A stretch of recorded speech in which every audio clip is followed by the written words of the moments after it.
Украинцы ненавидят Путина за войну, за тысячи убитых, за Мариуполь, за Бучу, за детей мирных жителей, да за все, что он делает по сути. Хотя что уж мелочиться, подавляющая часть всего цивилизованного мира считает его подонком и убийцей. Но вот вопрос. Путин стал убийцей, потому что напал на Украину? Или, может, он напал на Украину как раз потому, что всегда был убийцей? Нет, он не съехал с катушек в 2022-м. Он просто перестал притворяться. Эта война не сбой системы. Это сама система, доведенная до логического конца. Мир смотрит на его бомбардировки и ужасается. А ведь то, что мы видим в Украине, это не что-то новое. Это лишь продолжение того, что он делал в течение 25 лет. Хладнокровие, когда тонут подлодки, безразличие, когда умирают заложники, ложь, когда гибнут дети, и страх вперемешку со злостью, когда кто-то говорит правду. Украина просто стала тем местом, где его врожденная мразь проявилась в масштабе, который уже нельзя было замазать никакими телешоу и рейтингами. Так что нет, Путин не превратился в монстра. Он просто, наконец, показал, кем был все это время. Чудовищем, воспитанным на крови собственных граждан и уверенным, что человеческая жизнь – это разменная монета в его игре за великую державу.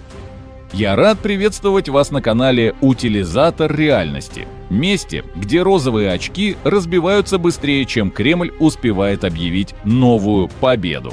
Здесь не будет ни оправданий, ни объективности. Мы не ищем середину между убийцей и жертвой. Мы просто разбираем, как именно этот человек, которого миллионы называли лидером, 25 лет шаг за шагом превращал страну в кладбище, и почему Украина стала всего лишь очередной строчкой в этом списке.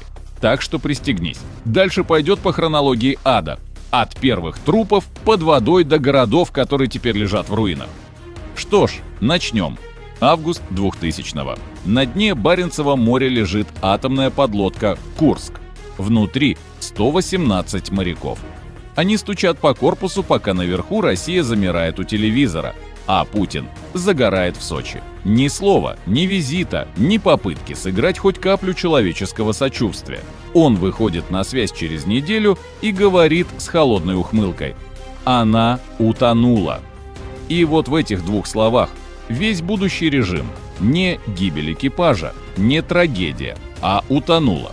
Как будто речь идет не о людях, а о просроченной субмарине. Как будто жизнь в его системе координат ничего не стоит. Это был его первый публичный экзамен на эмпатию, на человечность, и он его провалил с первого же раза. Потому что у Путина нет сострадания, есть только холодный расчет. И именно тогда страна впервые столкнулась с этим ледяным равнодушием, которое позже превратится в ракетные удары по жилым кварталам Украины. То, что началось под водой, закончилось под завалами Мариуполя. Впрочем, увы, еще не закончилось, а продолжается. Просто аудитория выросла, и количество трупов стало больше. А суть осталась прежней. Человек для него – это шум, помеха, статистика. Идем дальше. Москва, октябрь 2002 года. Театр на Дубровке, мюзикл «Норд-Ост». В зале более 800 заложников, среди них дети. 3 дня переговоров, 3 дня страха и одно решение – убить, чтобы спасти. ФСБ пускает в зал неизвестный газ. 130 человек погибают. Многие не от пуль, не от взрывов, а от самого газа. И как потом выяснилось, государство даже не удосужилось объяснить врачам, какой газ использовался. Медики не смогли спасти их, потому что попросту не знали, что лечить. Борис Немцов вспоминал, как лично собирался идти на переговоры, но Путин запретил ему это делать. И не потому что опасно, а потому что, цитирую, «у него слишком растет рейтинг». Вдумайся, рейтинг. Жизни людей против рейтинга. И у Путина даже глаз не дрогнул. Это был второй сигнал. И снова мир промолчал. Ни Запад, ни Россия не увидели за этой операцией механическую бесчеловечность человека, для которого смерть – инструмент управления. И вот прошло 20 лет, ничего не изменилось. Только теперь это не десятки и сотни людей, а целые города, города Украины. Теперь не заложники, а целые народы. Но все та же логика. Главное – не потерять контроль. Даже если ради этого придется удушить половину континента. Еще один показательный пример. Сентябрь 2004 года. Школа номер 1 в Беслане. 1 сентября. Дети пришли на линейку. Через несколько часов школа превращается в ад. Заложники – взрывчатка. 3 суток напряжения. Родители, стоящие за оцеплением, умоляют дать им спасти детей. И тут приказ. Штурм. Танки, гранатометы, огнеметы. Да, против школы, набитой детьми. Путинские силовики шли туда не спасать, они шли зачищать. 334 погибших, 186 из них – дети. Это была точка невозврата. Ни один нормальный лидер после такого не остался бы у власти. Но Путин не просто остался, он укрепился. Потому что страх стал его политической валютой. Он показал стране: я готов стрелять даже в своих, если это нужно для порядка. С этого момента Россия окончательно перестала быть государством. Она стала режимом выживания под сапогом. А Беслан стал генеральной репетицией того, что потом повторится в Украине. Все ради стабильности, даже если за нее надо сжечь школу, или город, или целую страну. После Беслана стало окончательно ясно: чужих жизней Путин не ценит. Теперь очередь дошла до своих.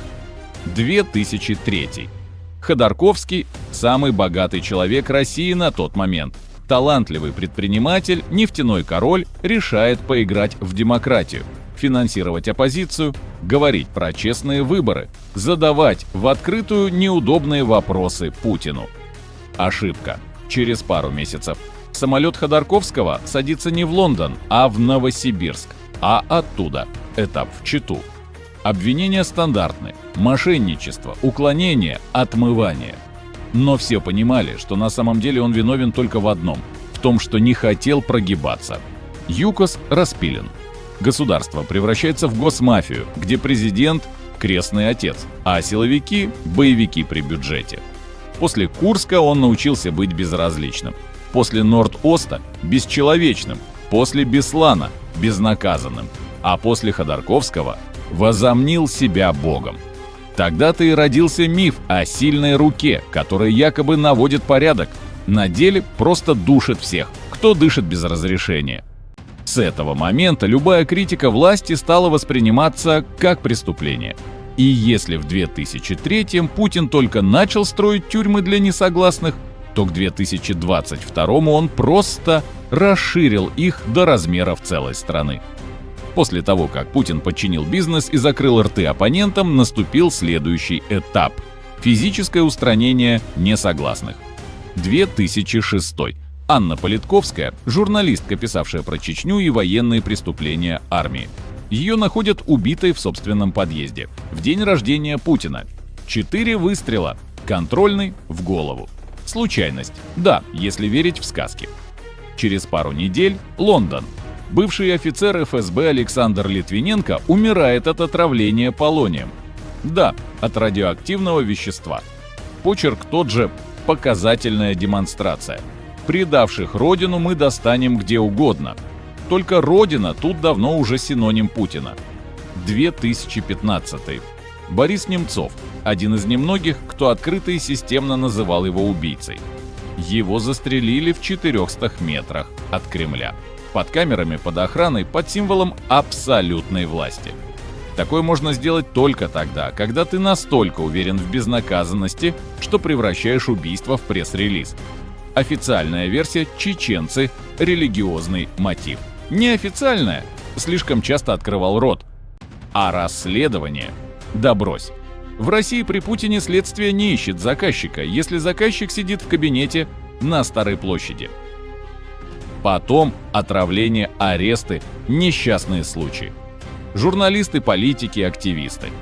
Каждый труп – не трагедия, а месседж. Не высовывайся, не думай, не говори. И сколько еще было подобных смертей, не хватит никакого ролика, чтобы пересказать. Березовский, Навальный, адвокат Маркелов, правозащитница Истемирова, журналист Щекочихин. И это, скорее всего, лишь малая часть огромного списка.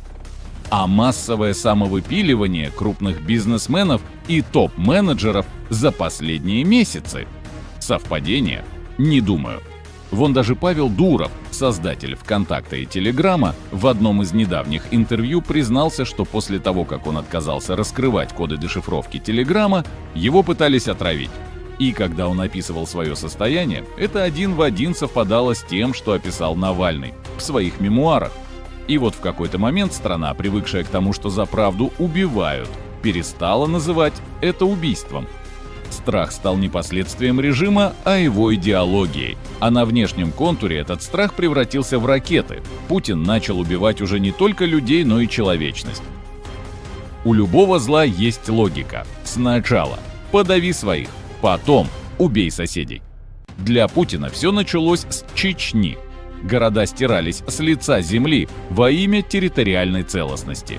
Сотни тысяч убитых – борьба с терроризмом. На самом деле, просто учебный полигон по дегуманизации. Чужие, не люди. Враги, не граждане, а трупы – статистика. Потом он начал экспортировать этот алгоритм. 2008 – Грузия. Мир привык. 2014 – Крым. Мир озаботился. 2022 – Украина. Мир впервые понял, что имеет дело не с политиком, а с человеком, для которого убийство – это форма коммуникации. Он не захватывает территории, он захватывает страх. Он не строит империю, он строит культ смерти. И в этой логике Украина стала не целью, а витриной, демонстрацией. Вот что бывает, если 25 лет позволять безнаказанно душить оппозицию, стрелять в школы, травить, сажать и убивать. Каждый Курск, Норд-Ост и Беслан был маленькой Украиной. Просто до 2022 года все это происходило внутри России, и большинство предпочитало не замечать. Теперь трупы лежат ближе. И мир, наконец, увидел, что все это величие держалось не на нефти и газе, а на крови и страхе.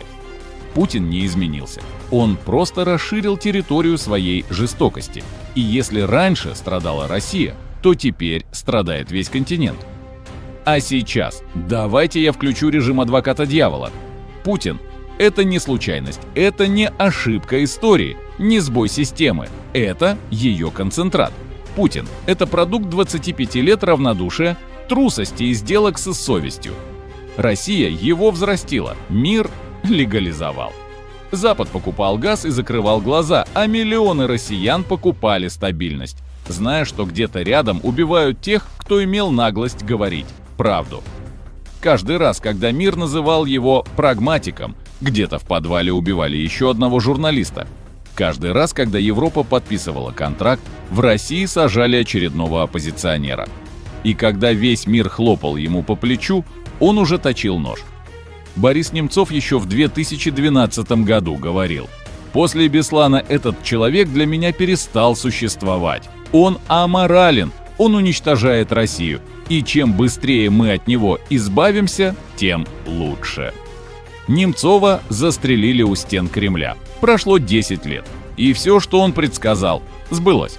Путин не просто вор и убийца, он зеркало общества, которое слишком долго боялось в него смотреть. И когда это зеркало треснуло, осколки полетели в Украину.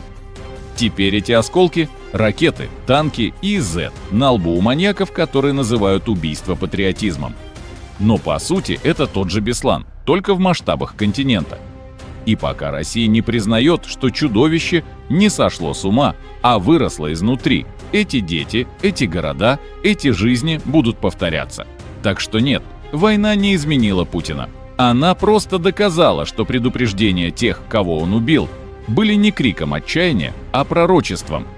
Так что Путин не стал монстром, он просто вырос в теплице равнодушия, которую 25 лет поливали деньгами, страхом и ложью. И теперь этот монстр бродит по Европе, оставляя за собой выжженную землю и одобрительные лайки на «России-1».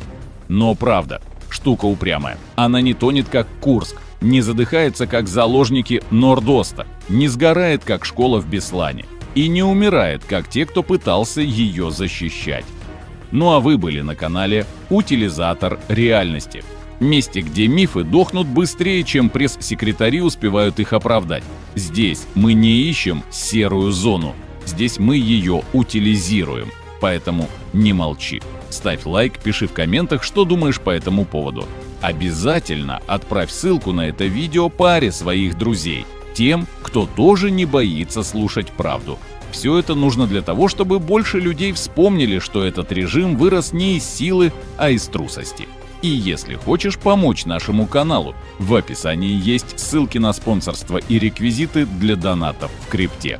И если вы досмотрели это видео до конца, значит мы все делаем правильно. Быть добру и слава Украине!